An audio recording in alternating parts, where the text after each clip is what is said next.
came about. And what I've got is to say that it was an idea that wouldn't go away. And I'll tell you about a few of the events that led to the idea. It actually started at Blockbuster Video Store in Mittagong.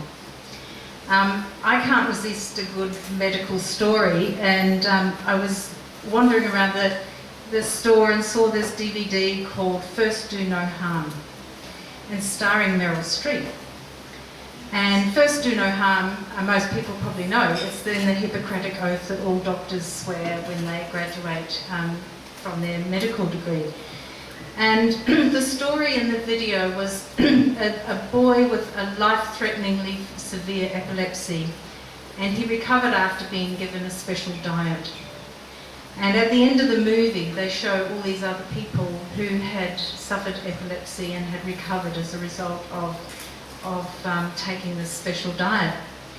And I've been in the medical realm all my working life, and I had never ever heard of this diet. And all the epilepsy sufferers I knew were on medication. The next event was at a seminar on autism in Sydney. And a doctor, that was an international seminar, and a doctor from the United States put up this slide of this 9-year-old boy, and he had been non-verbal. He was diagnosed as retarded, and his parents were advised to put him in an institution and get on with their lives. And this boy was taken to this doctor for treatment, and it turned out that he had an IQ of 140, and he completely recovered from autism. So that was possibly the most defining moment of my career. I also came across a book on a book called Out of Cancer Jail, written by this bloke from Queensland who just happened to cure himself of stage 4 melanoma by using juices and supplements.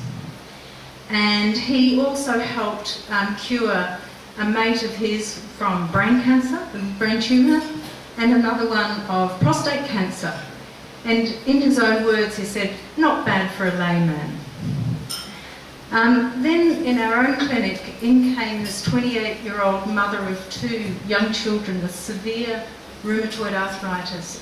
At 28, her hands were completely distorted and deformed, and none of our treatments did a thing.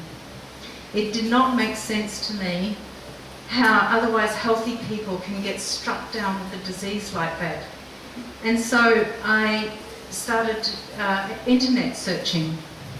And I came across this doctor, a very eminent doctor called Thomas McPherson Brown, who was involved with developing the polio vaccine in the 1940s. And he discovered a treatment for rheumatoid arthritis using antibiotics. He successfully treated over 10,000 patients, and it was only after his death in 1989 that the treatment was scientifically proven. I had never heard of anyone with rheumatoid arthritis being treated with antibiotics, and dare I say, neither would many doctors have heard of it either. So then, galvanised by these 3 events, illness by illness, I started looking for therapies that could resolve serious illness. And I found established therapies that most people had never heard of, I had never heard of, and most natural therapists I spoke to had never heard of. Books are written, but they don't seem to reach a wide audience. I tried to find the most compelling way of giving these therapies the attention they deserve. So the idea of interviewing survivors came to me, as I remember, about 3 a.m.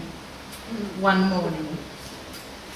I decided that 50 interviews would be a very good number. Where to start? It felt like a great idea, and I felt like I was standing at the bottom of Mount Everest looking at the top thinking, how could I ever possibly get there? But so I decided to start where the whole thing first came from, from the DVD of first Jim Abrahams and his first Do No Harm. So I contacted the producer, Jim Abrahams, who agreed to let me interview him on Skype, where he told me about his son. Actually, not his son's story wasn't in the movie. It was another boy. But he told me about his son Charlie's recovery from epilepsy using the ketogenic diet. So this was a great start. Then after the interview, I thought, he seemed very articulate. So I decided to look at, see if he came up on Wikipedia. And there he was, Jim Abrahams, one of the, I think, Zuckerman brothers, big Hollywood hotshot producer, which I was so glad I didn't know that before I interviewed him, because I was like, oh my goodness, who have I just spoken to? He was incredibly helpful with referrals. He's on his own mission, trying to spread the word about the ketogenic diet. He, at the time his son Charlie was treated, there was one hospital in the world that offered this ketogenic diet, and as a result of his efforts, there are now 200 hospitals in the world. So he was really helpful. He understood what I was trying to do, and he really helped get the project going. And he's the guy on the cover with the cool glasses, and his son is there, and Meryl Streep is a good friend of theirs, and there's a nice picture on the cover of Charlie and Meryl having a hug. So in the end, I had to stop at 41 interviews because my husband, my darling husband, found a house and thought we should move. And I said, I'm not going until I finish the book, I'm not moving. And of course we did move, and the book was delayed, but I got the book finished, so it all worked out well. I'd already been going for 2 years, so I didn't get to the 50 stories, but 41 stories is 330 pages, so that was plenty. And I could have filled another whole book on cancer therapies alone. Most of the stories in the book lead to other books that the people have written or that have been written about the types of treatments, movies and documentaries that have been made, and describing the therapies they use. And I would have to say there's going to be a lot more of this kind of thing. It's absolutely burgeoning as people are unearthing these therapies that they've fought hard to find, and they want to shout from the rooftops. And there's an absolute surge of these therapies coming out. So through doing the interviews, I discovered so many more therapies and huge networks of people getting better from serious illness by sharing information online via Facebook and setting up their own websites.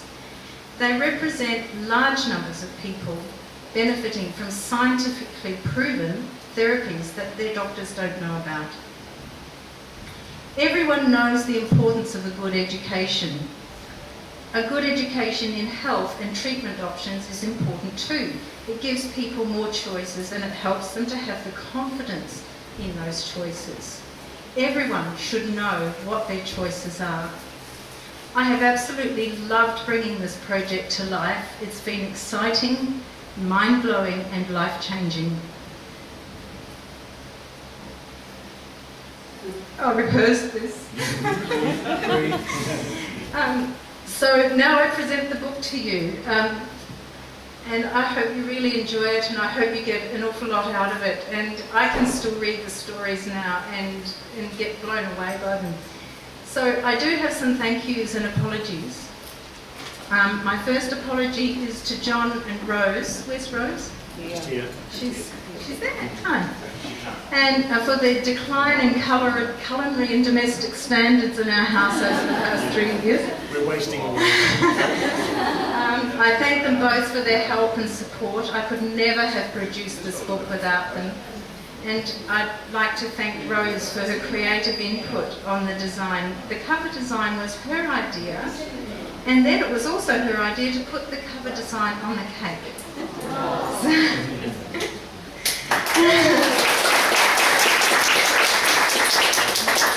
So, is Louise here? Okay, so I want to to thank my editor Louise de Villiers. It's her birthday today, which is possibly why she's not here. And to my designer, Michael Cowdroy, who's sitting here. It was absolutely wonderful working with Michael because it was just so easy, and I can't, endless Skype sessions and hashing through passages, and it's a very, very long process, but he was just fantastic. This book is dedicated to two friends and colleagues who have in no small way contributed to where I am now. Patricia Judson, her husband Rolf couldn't be here today, and to John Maitland.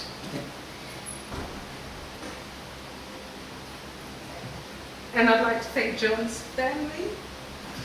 Where are they? Yeah, for being here today. I very much appreciate it. And it's actually the 2-year anniversary today since John passed away, so thank you all so much for coming. This has been so exciting for me, and enjoy some cake and sign some books, and thank you.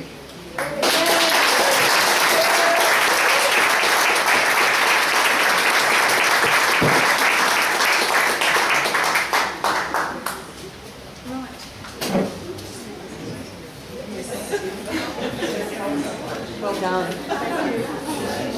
So proud. Yeah. No, it was as well. I'm really looking forward to reading it. I have to say. Maybe I'll stop a little bit.